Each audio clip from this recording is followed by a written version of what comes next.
नमस्कार विद्यार्थी मित्रांनो, स्वागत आहे आपल्या यूट्यूब चॅनल ज्याचं नाव आहे मोहित मोटिवेटेड एक्झाम चॅनल. आज आपण बघणार आहोत शिक्षक पदभरतीबद्दल आलेली एक नवीन अपडेट.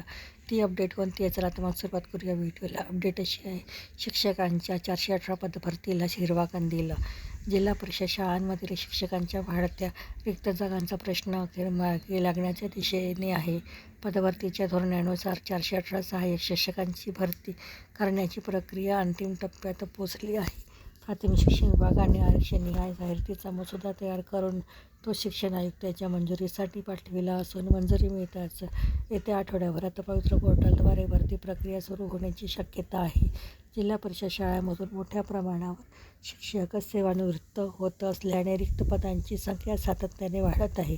1 जानेवारी 2026 रोजीच्या बिंदूनामावलीनुसार जिल्ह्यात एकूण 523 पदे रिक्त आहेत.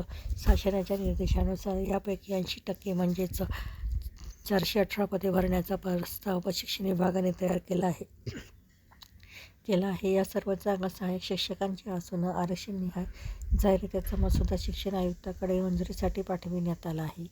दरम्यान बिंदूनामावली निश्चित होण्यास झाल्यामुळे ही भरती प्रक्रिया तब्बल 5 वेळा पुढे ढकलावी लागली. त्यामुळे उमेदवारांनी दीर्घकाळ प्रतीक्षा करावी लागली.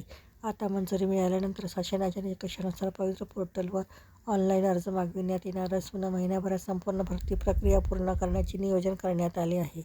त्यानंतर नव्याने नियुक्त होणारे शिक्षक जिल्हा परिषद शाळांमध्ये रुजू होणार आहेत. तर 75 शिक्षकांचे समायोजन.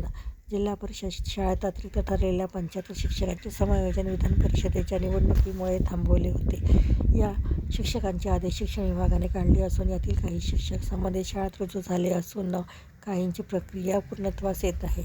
तर ही होती शिक्षक पदभरतीबद्दल आलेली एक नवीन अपडेट. अशाच नवीन अपडेट बघण्यासाठी व्हिडिओला लाईक करा, कमेंट्स करा, जास्तीत जास्त व्हिडिओ शेअर करा आणि चॅनलवरचं नवीन असाल तर चॅनलला सबस्क्राईब करायला विसरू नका.